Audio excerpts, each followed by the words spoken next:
Have you ever felt as if the very ground beneath your life was disappearing? As if every answer you once trusted had turned to silence? In those moments, you may wonder if you are broken, if you have lost your way forever. But what if this emptiness is not the end, but the beginning? What if the collapse of certainty is the doorway into a truth deeper than anything the mind can hold? Across centuries, seekers have called this passage the dark night of the soul, a tunnel of doubt and despair that secretly hides the light of awakening. In this video, we will enter that mystery together and discover how silence, loss, and even suffering can lead to freedom, compassion, and peace. When the dark night of the soul begins, it rarely announces itself with clarity. It often arrives quietly, hidden in ordinary moments, and yet its weight begins to grow until it cannot be ignored. You may find yourself sitting in your room, surrounded by everything familiar, and still feel like a stranger to your own life. You may notice that the routines that once gave you comfort now feel empty, and the ambitions that once pushed you forward no longer carry meaning. This is the first sign of the passage. It is the collapse of the old certainty. The beginning of a dismantling that can feel terrifying, but is in truth a sacred invitation. At first the mind resists. It wants to return to the familiar answers. It says, if I can just get back to work, if I can just find comfort in my relationships, if I can just restore the feelings I used to have, then everything will be okay. But the night does not allow this. It strips away the illusions one by one, leaving you face to face with emptiness. The ego calls this emptiness failure, but the soul knows it as purification. It is the clearing of ground so that new life can grow. Different traditions have described this stage in different ways, but the essence remains the same.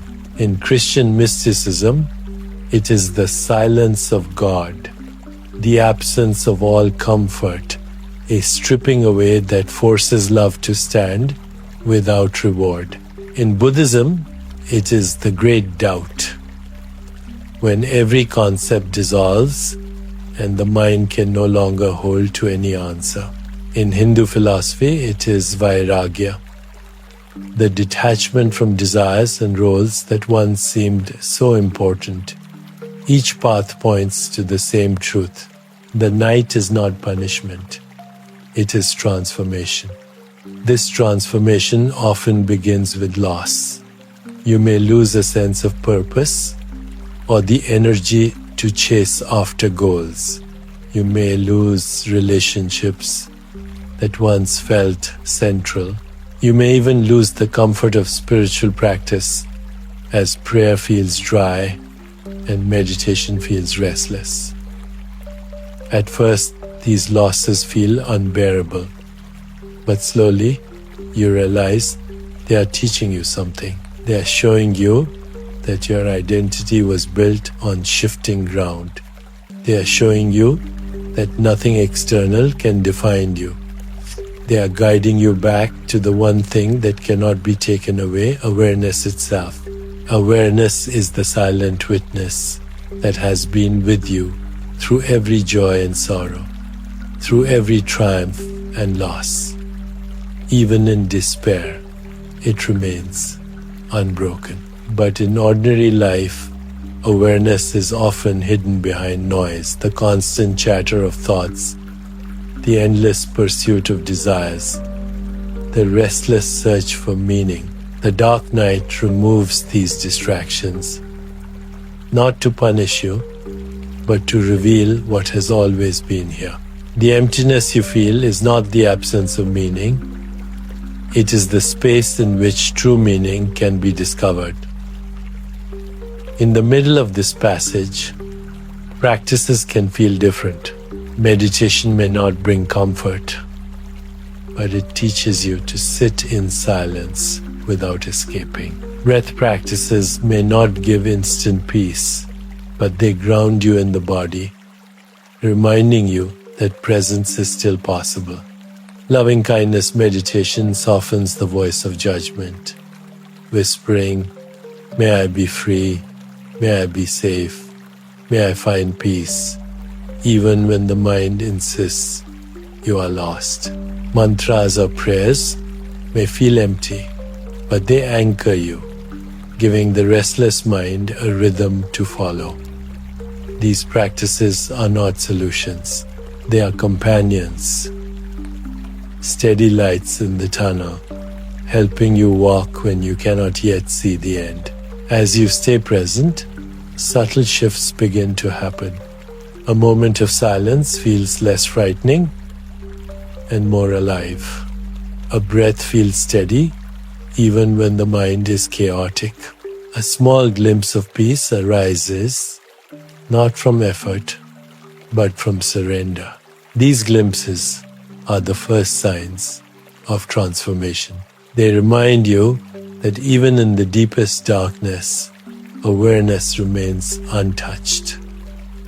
You begin to trust that the night has purpose, that it is guiding you towards something greater.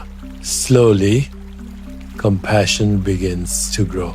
When you see your own suffering so clearly, you cannot help but notice the suffering of others. The dark night humbles you, softens you, and opens your heart. You realize that every person you meet is carrying their own weight, their own doubt, their own silence. Instead of judgment, you feel tenderness. Instead of distance, you feel connection. This compassion does not need to be forced. It arises naturally as the heart learns to stay open even in the middle of pain. Another fruit of this stage is resilience. When you discover that you can sit with emptiness without being destroyed, fear begins to lose its grip. You learn that storms pass. You learn that even despair has an end. You learn that awareness is larger than any thought or feeling. This resilience gives you courage, not the courage of pride, but the courage of surrender. You walk forward, even without knowing the outcome, because you trust that awareness will hold you. And so, the dark night of the soul is not simply a collapse. It is the beginning of a rebirth. The emptiness you feel is the space being cleared for new life. The silence you hear is the doorway to a deeper voice. The loss you endure is the breaking of illusions, so that truth can shine. At first, the process feels unbearable, but with time, you see that it is sacred. You see that it is the same passage walked by saints, mystics, and seekers across centuries. You see that you are not alone. In this first stage, the most important lesson is surrender. Not resignation, not giving up, but the willingness to be with what is, without running away. Surrender is the key that opens the night. It allows the process to unfold. It allows awareness to shine. It allows the transformation to take root. When you surrender, you discover that the night is not against you. It is for you. It is guiding you back to the truth of who you are.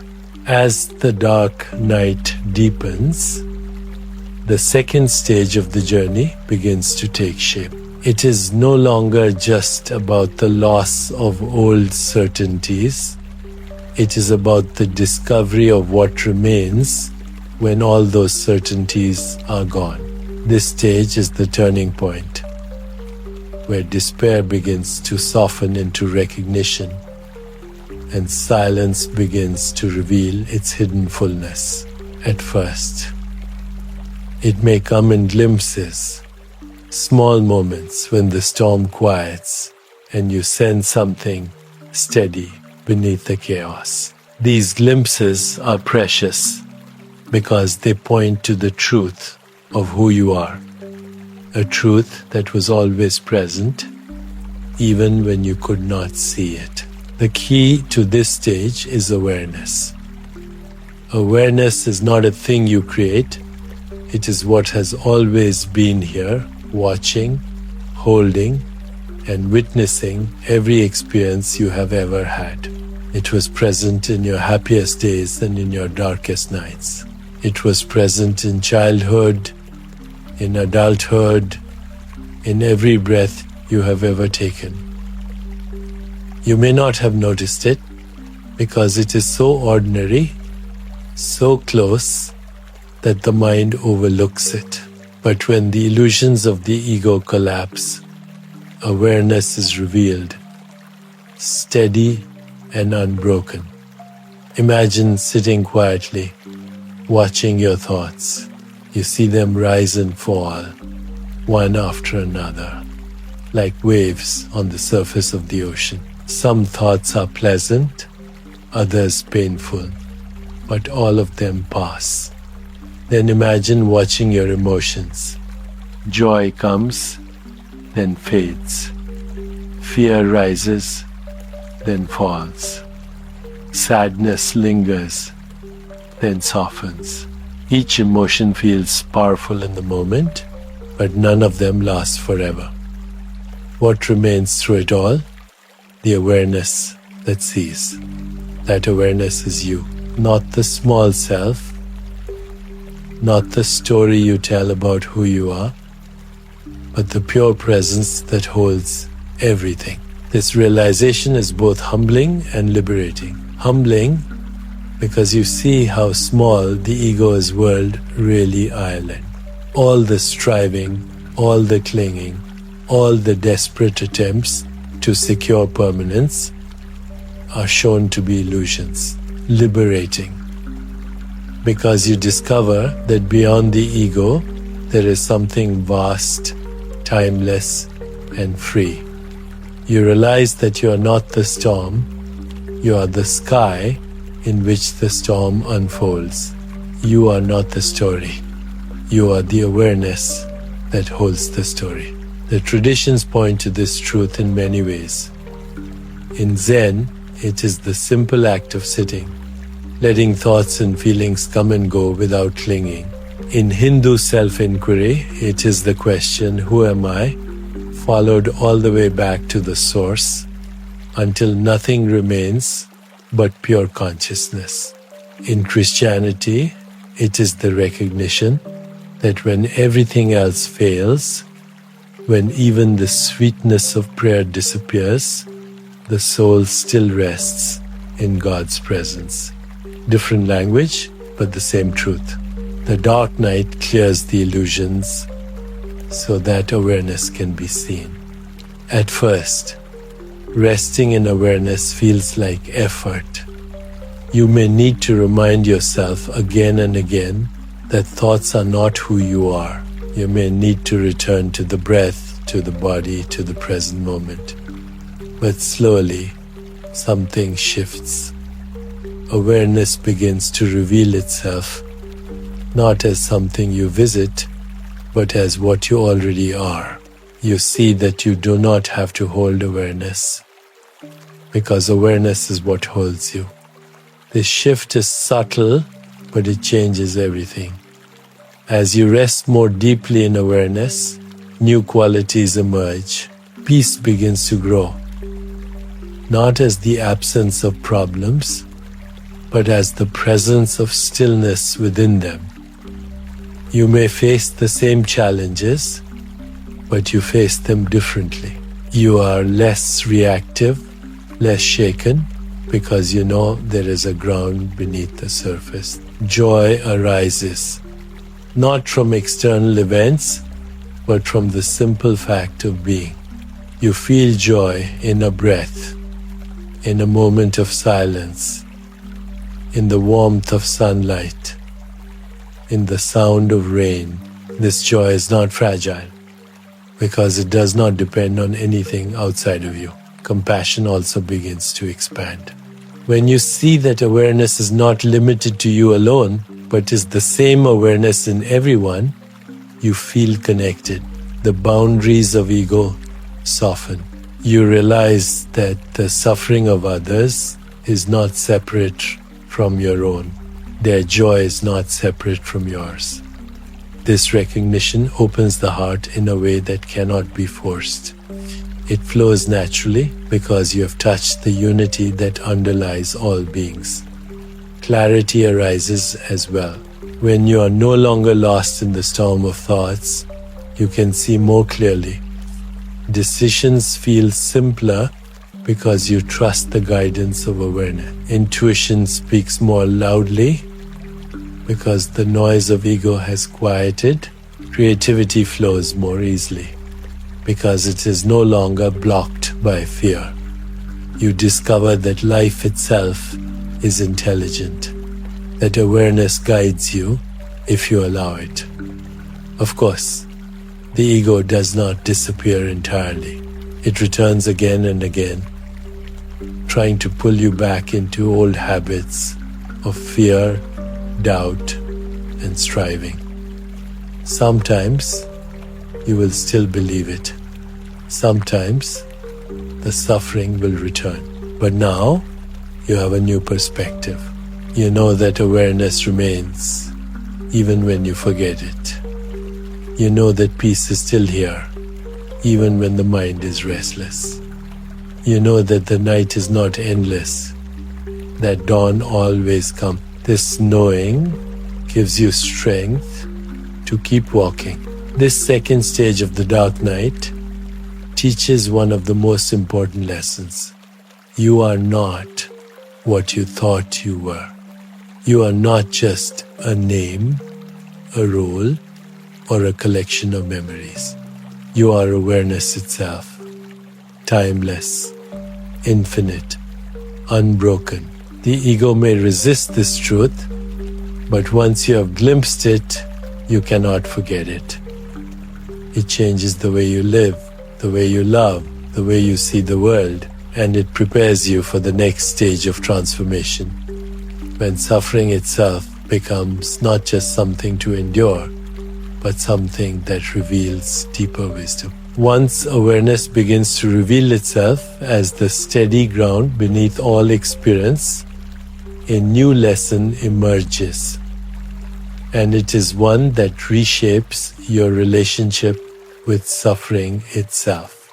At first, suffering felt like an enemy, a heavy weight pressing you down, something to resist and escape. But in this deeper stage of the dark night of the soul, you begin to see suffering as a teacher, perhaps even as a friend.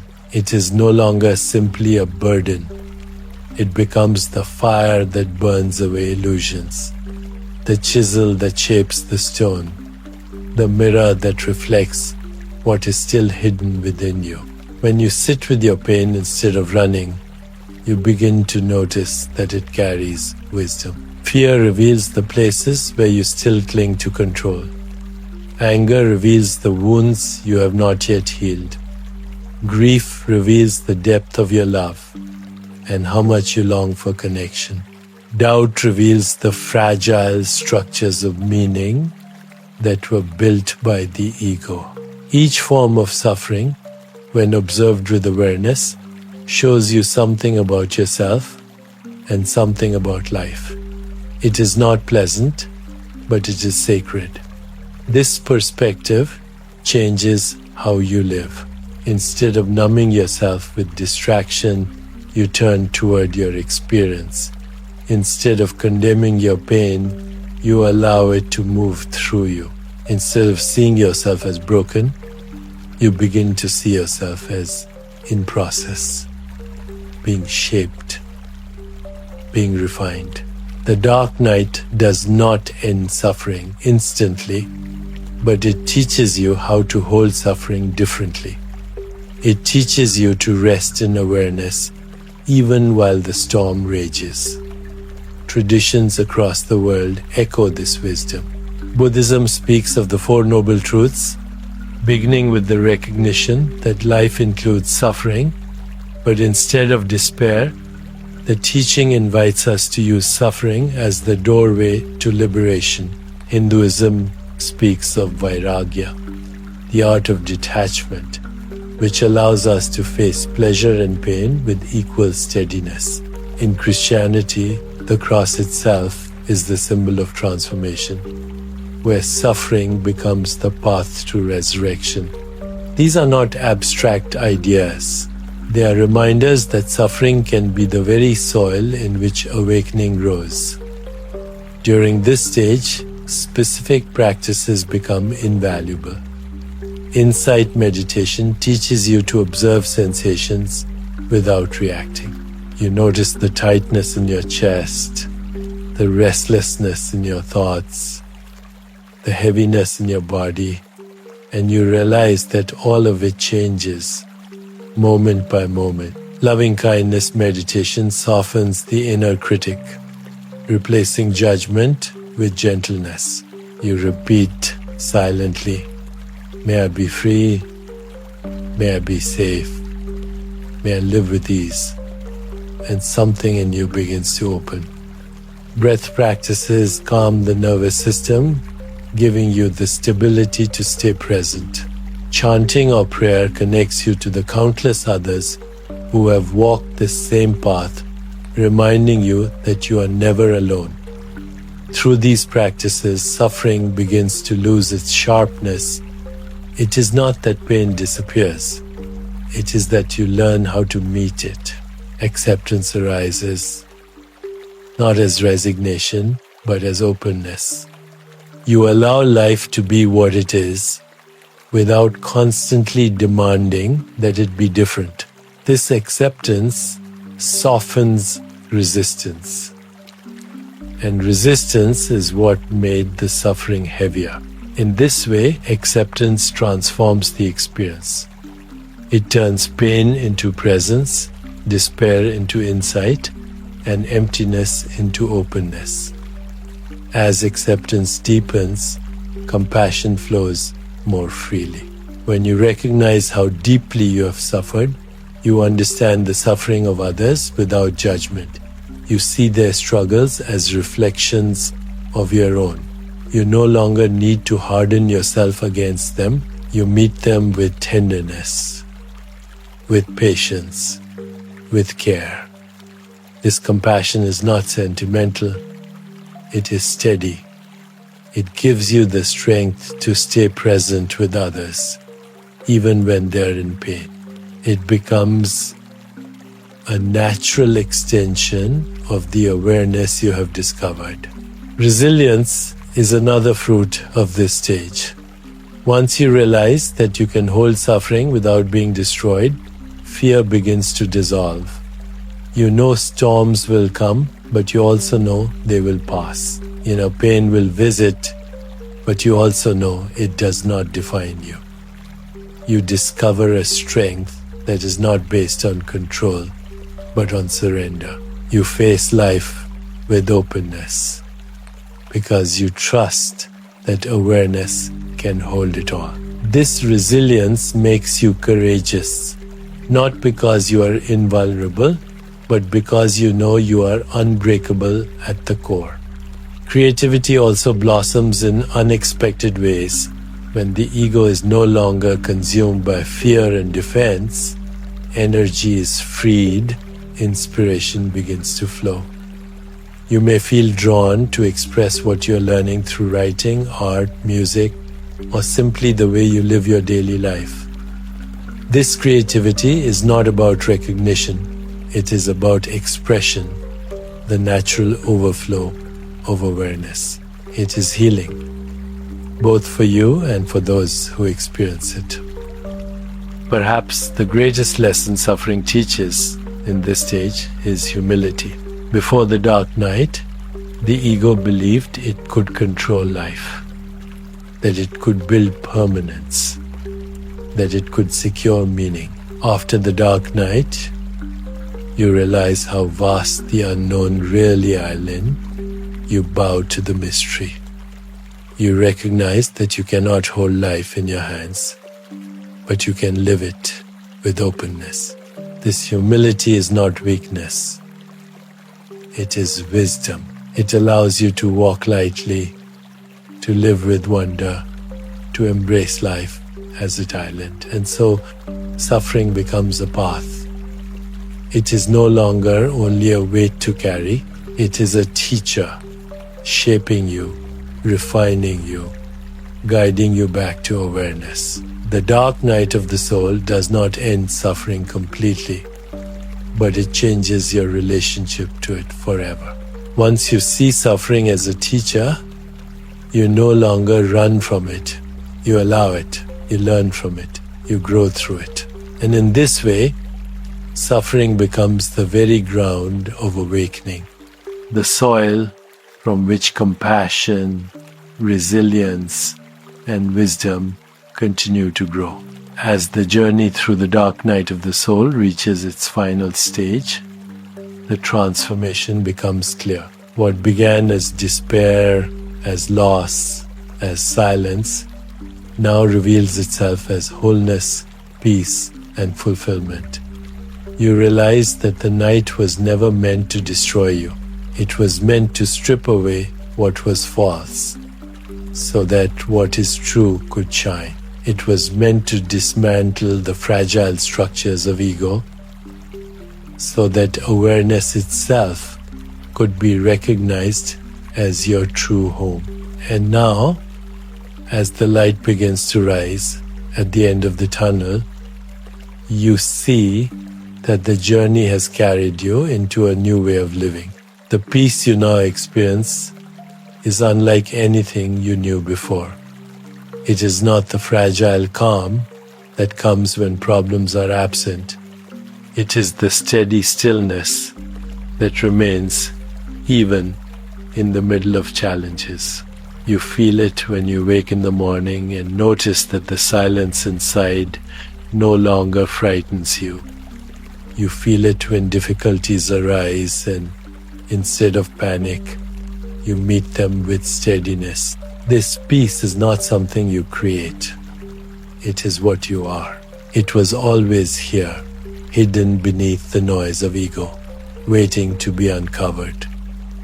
Alongside peace comes joy. Not the fleeting joy of pleasure or accomplishment, but the quiet joy of being itself.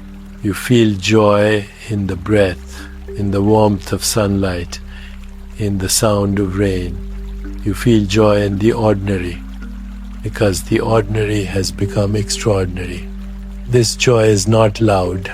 It is gentle, steady, unshakable. It does not depend on circumstances. It flows naturally, because it rises from awareness itself. Compassion deepens as well. Having walked through your own darkness, you cannot help but see the struggles of others with new eyes. Their pain is not separate from yours. Their doubts are not separate from yours. You recognize that the same awareness that carries you carries them. Compassion flows naturally, not as obligation, but as love. You find yourself more patient, more tender, more willing to serve. This compassion transforms your relationships. It creates connection where once there was distance. It creates unity where once there was separation. Clarity also shines more brightly in this stage. The illusions of ego no longer dominate your vision. You see that thoughts are just thoughts, that emotions are just emotions, that circumstances are just circumstances. None of them define you. This clarity frees you from fear. It frees you from clinging. It allows you to live more lightly, more simply, more authentically. Decisions feel easier not because life is without challenge, but because you trust awareness to guide you. Intuition grows stronger. Creativity flows more freely. Life feels like a dance, not a struggle. Resilience has become second nature. Having endured the night, you know storms will come, but you no longer fear them. Pain will visit, but you also know it will pass. You know the cycles of life will rise and fall, but awareness will remain. This resilience gives you courage. You no longer cling to control because you trust the flow of existence. You walk with openness because you know that nothing can truly harm what you are. Wholeness is perhaps the greatest gift of this final stage. For so long, you lived with the feeling that something was missing, that you had to chase after meaning, after recognition, after fulfillment. The dark night stripped all of that away, and in the emptiness, you discovered that nothing was missing. You were always whole. You were always complete. Wholeness does not mean perfection. It means the recognition that awareness itself is enough. It means resting in the truth that you are not broken, that you are not lacking, that you are the infinite presence in which all experience arises and passes. This wholeness changes how you live. You no longer live in constant striving. You no longer chase endlessly after what you think will complete you. You live more simply, more authentically, more fully. You find beauty in small moments because every moment is seen as sacred. You give more freely because you no longer fear loss. You love more deeply because you no longer fear vulnerability. You serve more naturally because you see that serving others is the same as serving yourself. And yet, even in this final stage, challenges may still come. The ego may still whisper its doubts. Darkness may still return in new forms. But now, you walk differently. You walk with peace, with joy, with compassion, with clarity, with resilience. You know that awareness remains, no matter what. And this knowing gives you strength to face anything. So, what is the light at the end of the tunnel? It is not a prize waiting outside of you. It is the recognition of what you already are. It is the awareness that has always been here, timeless, infinite, unshakable. The dark night did not create this light. It only removed the layers that kept you from seeing it. The light is you. It always was. This is the resolution of the dark night of the soul. Not the end of suffering forever, not the promise of a life without challenge, but the recognition that even in the midst of suffering, you are free. Even in the midst of darkness, you are whole. Even in the midst of change, you are eternal. And once you see this, once you taste this truth, no night can ever take it away. If these words have resonated with you, if they have helped you see your own struggles in a new light, I invite you to stay with this journey. Share your reflections in the comments, because your story may be the encouragement someone else needs to hear. Subscribe to this channel so you can walk with me through more meditations, more teachings, and more explorations of awareness. And if you know someone who is facing their own dark night, someone who feels lost or forgotten, send this